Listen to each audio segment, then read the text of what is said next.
Assalamu alaikum students, class 6, subject science. This is lecture 2 of chapter 6, air and the atmosphere. Open your book, page number 58, write day and date at the top of the topic. Important processes that use air. वो important process जो कि air use करते हैं.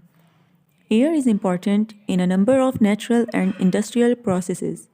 These include respiration, rusting, photosynthesis, combustion, and the manufacture of oxygen, nitrogen, and argon.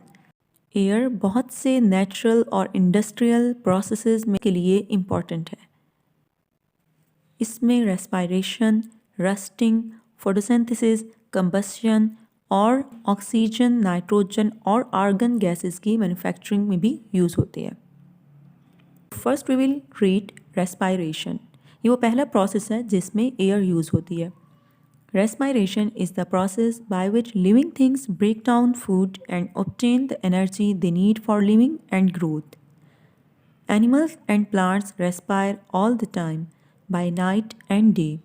The word equation for respiration is glucose plus oxygen to form carbon dioxide plus water plus energy. Respiration एक process है जिसमें living things अपने food को break down करते हैं और energy हासिल करते हैं जिसकी उन्हें अपनी ग्रोथ के लिए और ज़िंदा रहने के लिए ज़रूरत होती है. एनिमल्स और प्लांट्स रात दिन हर वक्त रेस्पायर करते हैं, मीन्स सांस लेते हैं. रेस्पायरेशन के लिए एक वर्ड इक्वेशन गिवन है, glucose plus oxygen to form carbon dioxide plus water plus energy. Glucose जो कि लिविंग थिंग का फूड है वो ऑक्सीजन के साथ कंबाइन होगा तो कार्बन डाइऑक्साइड और वाटर जैसे वेस्ट प्रोडक्ट को रिलीज़ कर देगा और एनर्जी जो कि उसे अपनी ग्रोथ और लिविंग के लिए नीड होती है उसे वो ऑब्टेन करेगा. Human beings and other mammals together with birds, reptiles and amphibians obtain the oxygen they need for respiration by breathing in air through lungs. They breathe out air which contains less oxygen and more carbon dioxide and water vapor.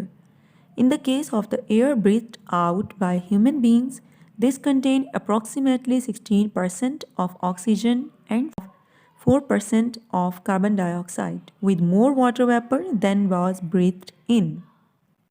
Human beings, other mammals, birds, reptiles, amphibians, ये सब हवा को lungs के through अंदर की जानिब लेकर ये ऑक्सीजन को ऑब्टेन करते हैं क्योंकि इन्हें ये रेस्पायरेशन के लिए नीड होती है.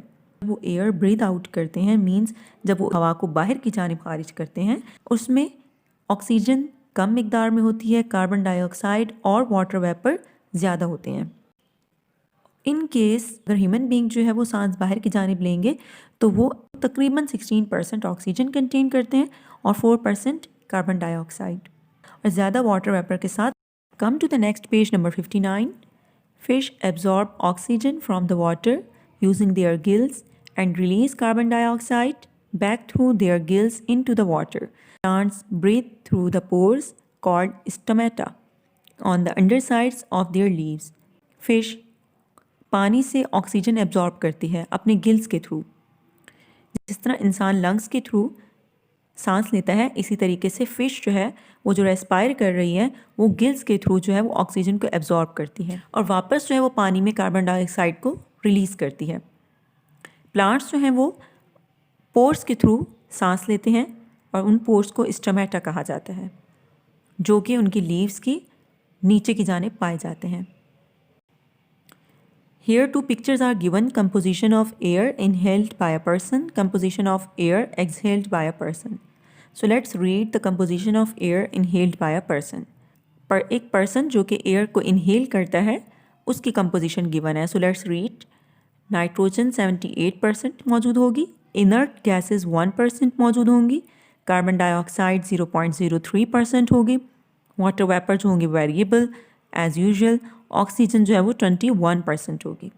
इनर्ट गैसेस क्या हैं? ये नोबल गैसेस होती हैं जैसा कि हमने एयर के कंपोजिशन में पढ़ा था कि हीलियम और आर्गन जो होती हैं ये अदर गैसेस हैं जो कि एयर में पाई जाती हैं. तो यही वो गैसेस हैं जिन्हें हमने इनर्ट गैसेस का नेम दिया है क्योंकि इनर्ट गैसेस में डिफरेंट गैसेस हो सकती हैं, हीलियम हो सकती है, आर्गन हो सकती है. Now let's read the composition of air exhaled by a person. अब जब एक पर्सन एयर एक्सहेल करेगा, बाहर की जानिब सांस लेगा, तो उस एयर की कंपोजिशन क्या होगी? नाइट्रोजन 78% रहेगी, oxygen 16%, carbon dioxide 4%, inert gases 1% ही रहेंगी, water vapour more than inhaled air. जैसा कि हमने अभी रीड किया था कि जब हम इनहेल करते हैं तो वाटर वेपर जो होते हैं वो ज़्यादा मिकदार में नहीं होते हैं, लेकिन जब हम एक्सहेल करते हैं तो वाटर वेपर जो होता है वो ज़्यादा मिकदार में होते हैं as compare to the inhaled air.